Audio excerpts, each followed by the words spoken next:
The Mutual Broadcasting System presents The Mysterious Traveler, written, produced, and directed by Robert A. Arthur and David Kogan, and starring tonight two of radio's outstanding personalities, Frank Reddick and Jan Miner, in an original play titled Death Has a Cold Breath.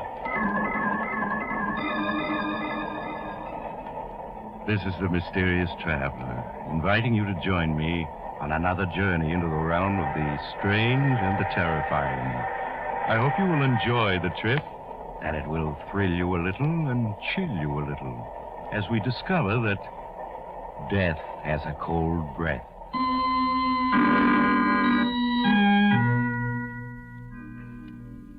Your name is Andy Marlowe. Once you were a very successful publicity agent. But this morning, as you slouch behind your big mahogany desk, you feel terrible. You're nursing a hangover. You're worrying about the IOUs you've been passing out the last few months to certain rather tough individuals who run gambling houses. You're slipping fast. Your bankroll is gone. Your girl, Julie, who's just as hard and beautiful as the diamond she loves to wear, is looking for greener pastures. And you're on the skids. Unless you come up with a smart idea. You stare at your appointment pad with bleary eyes. The first name on it is Harold Farrington. Harold Farrington, the matinee idol of 20 years back. Now he's a has-been ham. You almost tell your assistant to send him away, but you change your mind and have him sent in. Andy, old boy, you're looking splendid. I just got back from Florida. Thought I'd drop in and say hello. Sit down, Harold, and cut out the hot air. You haven't the price of a trip to South Jersey, much less Florida, and I know it. Always bluff and direct, Andy. That's what I like about you. Yes, it's embarrassing to admit it, but I am financially substandard at the moment. If it's a touch, Harold, the answer is no. I wouldn't dream of asking you for a loan, Andy. I want to retain you, to enlist your services to put me once again on the front pages. Remember 6 months ago, you dreamed up that idea of a national theater that I hope to found? That got me nice headlines, Andy. Yes, but you didn't get a job out of it. I'm going to be frank with you, Harold. Of course, old man, of course. The only way you'll ever work on Broadway again is to get a job in the street cleaning department. Andy. But I know you're only joking. Just remind the public of me and the women will clamor to see me again. I've always had success with the women, you know. The answer is no. I like to get paid for my services. But you will, Andy. 6 months ago, for your last campaign, I made you sole beneficiary in my will. You'll collect when I die. Sole beneficiary in your will. What a laugh. I think I fell for your line about having trust funds that would pay off when you died. I checked up later. You don't even own a spare suit of clothes. I admit I exaggerated. I confess it. Oh, that's mighty white of you. However, this might interest you. A letter that was forwarded to me last week. Read what it says. 6 pages in a woman's handwriting, reeking with gardenia perfume. Phooey. It's from a wealthy widow in Boston. 25 years ago, she was an admirer of mine. Her name is Abby Wilson, Mrs. Abby Wilson, and she's worth $500,000. Harold, you bore me. So does Mrs. Abby Wilson. Now get to the point, will you? I am, Andy. She's ill, slowly dying. And having read about my plan to start a theater which I would run in the interests of a free, untrammeled stage, she decided to make the dream possible by leaving me all her money when she dies. Now, don't you see, Andy, that will of mine is now worth something. When Mrs. Abby Wilson dies, I'm a rich man. Pipe dreams, Harold. She's probably a crackpot in an old lady's home. And to show you what I think of your will, in which I'm sole beneficiary, let's see, it ought to be in this drawer here. Yeah, here it is. Now, watch, Harold. There's your precious will where it belongs, in the wastebasket. Now, get out of here, you old has-been. I'm busy. Your exasperation finally has gotten the better of you, Andy. You kick Harold Farrington out. Then, Feeling worse than ever, you slump in your chair again. You're still slouched there half an hour later when the telephone rings. Hello. Hello, darling. Oh, hello, Julie. My. The Wonder Boy sounds as if he had a hangover this morning. Oh, I'm all right. Just catching a little cold, that's all. Oh, then you'll probably be glad to have me break our date for tonight. Break our date? Yes. I won't be able to make it tonight, Andy. So sorry. Why won't you be able to make it? I've had those tickets for weeks. I'm flying out to the coast at midnight, sweetheart. Bill Wentworth is throwing a really big house party, and then a cruise on his yacht afterward. What? He phoned last night to invite me, and I accepted. Julie, you can't walk out on me like this. Just because Wentworth has money. And you have charm, Andy. But the charm's been wearing a little thin lately. And so has your bankroll. So goodbye, darling. See you around. Julie, wait. The hard-boiled little gold diggers. I'll get another bankroll somehow. Then she'll come running back. I know Julie. For a moment, Andy, you daydream about being rich again. But you're rudely interrupted by the sound of an argument outside and your office door opens. Hello, Marlowe. Your office boy didn't want to let me in, but I persuaded him I had business with you. Oh, hello, Rocky. I'm glad you dropped in. Yeah. I've been planning to get in touch with you. I've got a big deal in the fire. Huh? Yeah, gonna get a big fee out of it. Well, I hope you do, Andy, for your sake. So, Rocky, I just wanted to ask you if you could just wait a few days on those IOUs. I'll really be flush. Well, nobody ever said Rocky Smith wasn't a reasonable man. What's your idea of a few days? Well, naturally, I don't get my fee until my client begins to see himself in the headlines, so... Well, how about 60 days, Rocky? Huh. Because I never got past the 8th grade, Marlowe. But 60 seems to me considerably more than a few. I'll let you have 3 days. And that's all. When he's gone, you hastily pour yourself a drink, Andy. Just then your telephone rings. You let it ring. What can it be but more bad news? Finally, the ringing gets on your nerves. You answer it. Hello? Hello, is this Mr. Andrew Marlowe? Yes, this is Marlowe speaking. Well, my name is Phelps, Mr. Marlowe. I'm calling from Boston. Yes, Mr. Phelps. Well, Mr. Marlowe, I'm very anxious to contact Mr. Harold Farrington. I believe he's a client of yours. Well, you could call it that. Yeah, he was here. Left about half an hour ago. Oh, well, can you possibly locate him for me, Mr. Marlowe? It's rather important. You see, I represent the estate of the late Mrs. Abby Wilson. I'm anxious... Wait a minute. Did you say the estate of the late Mrs. Abby Wilson? Well, yes, Mr. Marlowe. Mrs. Wilson died day before yesterday.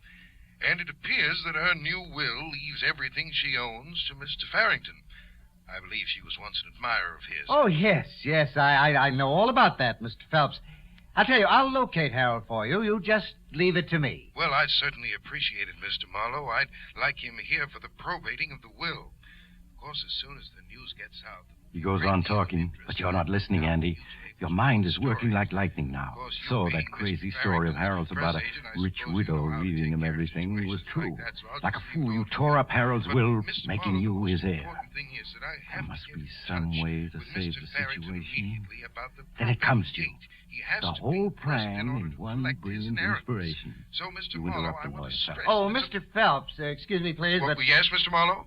If you let me handle all the publicity, I can keep it dignified and still make it a valuable asset to Mr. Farrington's plan. Well, yes, I can understand that. Now, if you'll see to it that nobody else hears about this until you and me and Mr. Farrington can get together... Why, I think that can be managed, Mr. Marlowe. Good. Then I'm going to hang up now and find Farrington. And when I do, I'll phone you. So, goodbye for now, Mr. Phelps. You hang up and snatch that torn-up will from the wastebasket. Carefully, you paste the torn will together with Scotch tape. Then you set out to find Harold Farrington. You try his rooming house first. No, Mr. Farrington ain't in. I don't know where he is, and I don't care. Unless he comes back with the $35,000 rent he owes me. You might try Tim O'Sullivan's saloon round the corner. That's where he usually hangs out. You hurry to the corner saloon, but the actor's not there. Desperately perspiring in your anxiety, you try all the other local saloons. At last you find him, in a corner table in the cheapest bar of them all. You can see he's almost pie-eyed. Well, this is my good old friend Andy. Have a drink. It's not good liquor, but it's cheap. That's his great recommendation. It's cheap. Yes, I'm sorry, Harold. I can't drink now. I've hunted you up to apologize. I was only joking this morning. I am going to put on a campaign for you. I'm going to get your name in all the papers. Well, that's mighty fine, Andy. Calls for a celebration. Waiter, 2 more. You sit down, Andy, controlling your impatience. You bring out the damaged will and get Harold to initial each torn section. Then you tell him about your publicity scheme for him. He's to disappear, you explain, after threatening to kill himself. Threaten to kill myself, eh? To die, to sleep, perchance to dream. Aye, and there's the rub. For in that sleep of death, what dreams may come when we have shuffled off this mortal coil must give us pause.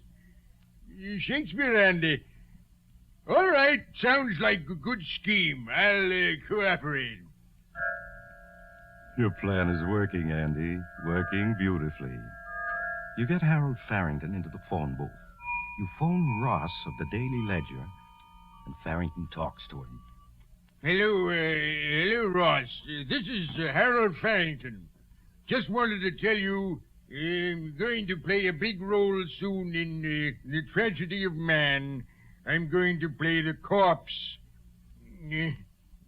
What am I talking about?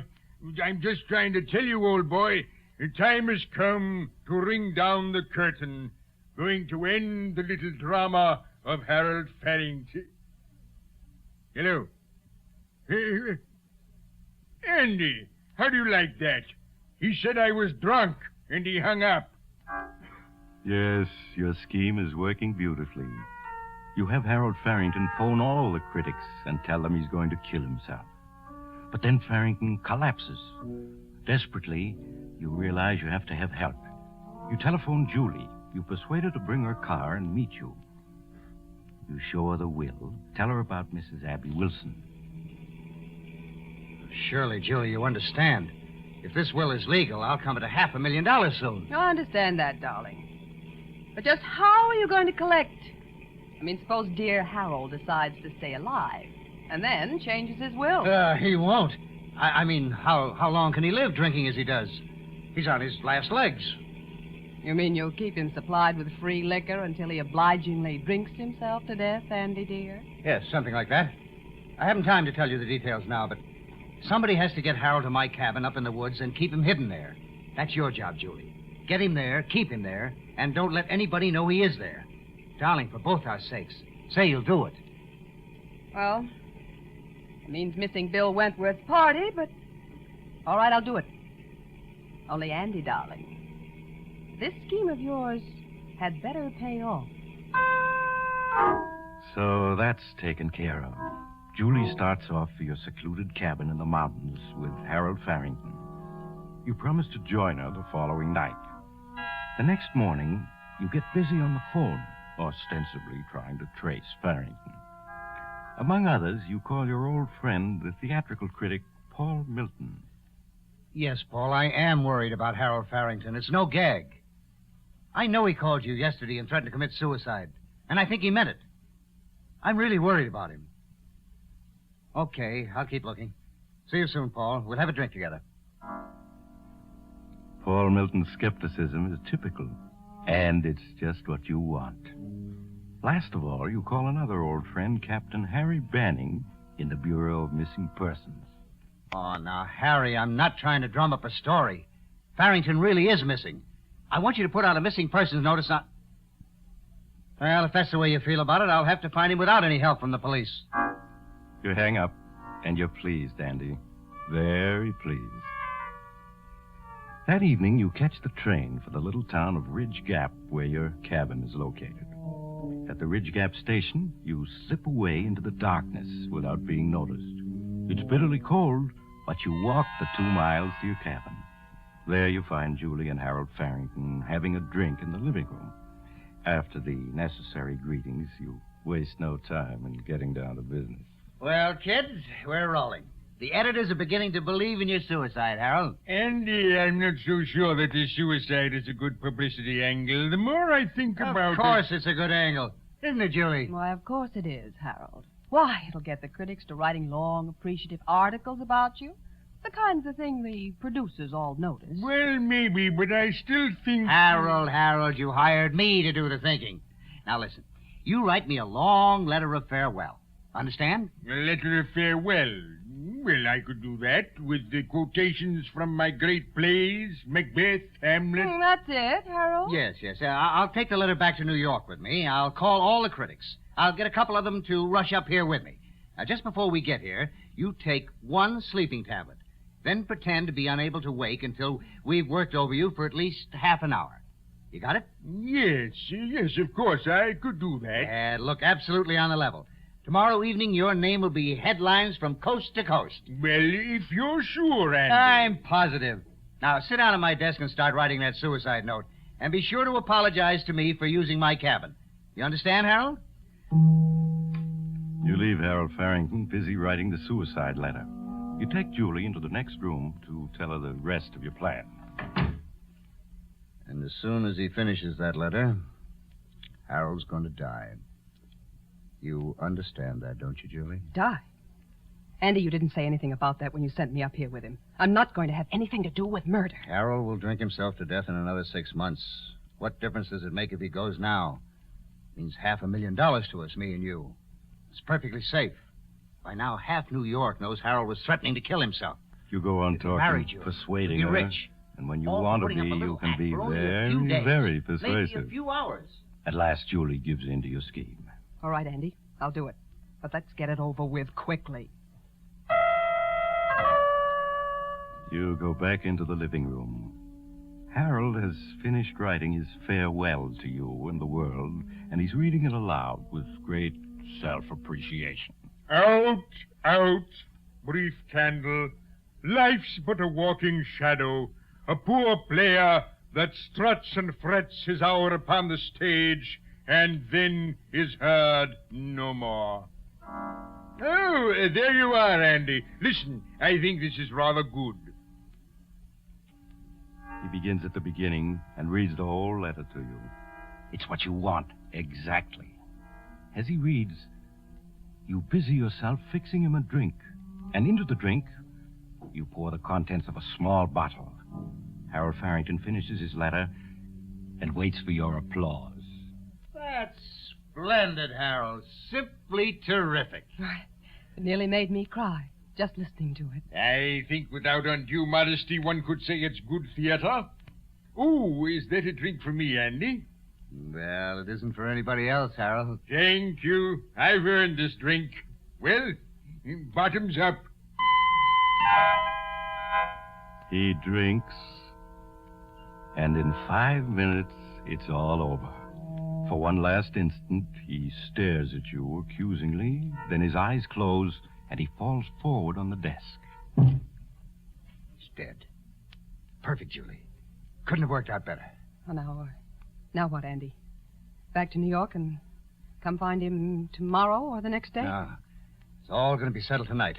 Tonight? Yes. There's a very special reason why. I owe some money. But tomorrow I've got to be able to prove I can pay it from the inheritance. Now, we're going to drive to Ridge Gap, have dinner, and pretend we're on our way up here from New York. Then we arrive here, find Harold dead, and phone the sheriff. That's all there is to it. Andy, now wait a minute. What is it? What time is Harold supposed to have died? Well, sometime last night when I was in New York. That's impossible. His body, it'll still be warm when the sheriff gets here. The sheriff will know that Harold must have died this evening. Yeah, that's right. I forgot that. I can't wait till tomorrow. Just can't. I got it. What? It's cold out. Only about 15 above zero. Yeah. We put Harold out on the terrace, chair and all, for half an hour. And then he'll be cold, plenty cold. It seems as if he died hours ago. Swiftly, you and Julie lift the chair in which Harold Farrington sits. You carry it out on the terrace in the bitterly cold wind. There you leave Harold to cool a bit. Back in the house, you set everything straight, remove all evidence of Julie's having been there. You wait half an hour, 45 minutes. Then you carry Harold back in, chair and all, and pose him properly in front of the desk where his touching suicide note waits. The picture is perfect.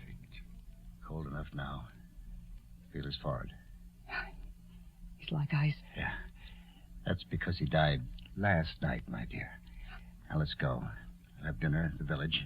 Make sure we're seen. Then come up here and discover Harold. Your program goes off without a hitch, Andy. In the village of Ridge Gap, you make sure witnesses see you eating. You tell the waitress you're just on your way to the cabin. Then you drive up and find poor Harold's body. In half an hour, the sheriff is there with the coroner. The sheriff looks around, listens to your story, reads the letter Harold so obligingly wrote, and nods. Yep. Certainly is plain enough story, Mr. Marlowe. Poor fella, down on his luck, decided to end it all. You say you gave him a key to this cabin 6 months ago? Yes, that's right, Sheriff. 6 months ago, I did a publicity campaign for him, and he used to come up here to work out our plans. I gave him a key then, and he kept it. And poor Harold crept here to die in hiding. That's how it goes. Well, I guess there's no use our hanging around any longer. Poor fella's stone cold. Means he died last night or this morning, I guess. Well, Doc, let's phone Williams the undertaker and get this over with. I guess we better wait a mite before we call the undertaker, Sheriff. Wait? What for? There's something a bit peculiar here.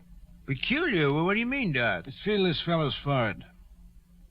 Mighty cold, isn't it? That's right. Cold as ice. Shows he's been dead quite some time. Yes, everybody knows that. It's in every detective story. His forehead was as cold as ice. Wish I had $1 for each time I've read that. Yes, but I'm afraid you don't get my point. You see, a dead body can only cool off to the temperature of the room it's in. Oh, well, what are you getting at? Just this. I took the temperature of this suicide. His body temperature's only 45 degrees. 45 degrees? That's right. Well, how could that be, Doc? This room is 70 degrees. Tain't possible. Andy. Be quiet, Julie. You're right, Sheriff. It isn't possible. Unless this suicide walked outdoors and practically froze himself, he came back in, sat down, and waited for us. And I don't think he did. What you're saying, Doc, is, it's not suicide. It's murder. And I reckon we got the murderers right here in this room with us. Well, folks, how about it?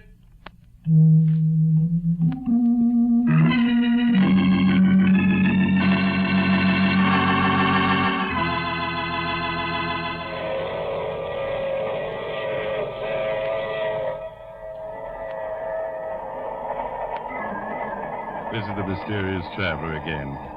Dear me, it's a cold wind that blows nobody good, isn't it? Yes, Andy and Julie were persuaded to confess. It wasn't hard to get a confession, since each rushed in to blame the other. Such a clever scheme, too. Not a flaw in it. If only Andy hadn't been in such a hurry to cool the corpse off. The moral is, never rush a corpse. Let it take its own time, even if it kills you. Oh, that reminds me of next week's story, The Hot Seat. It's about a dim-witted fellow with but one thing in mind, revenge. However, his weapon was not the knife, gun, or poison. It was... Oh, you have to get off here. I'm sorry. But I'm sure we'll meet again. I take this same train every week at this same time.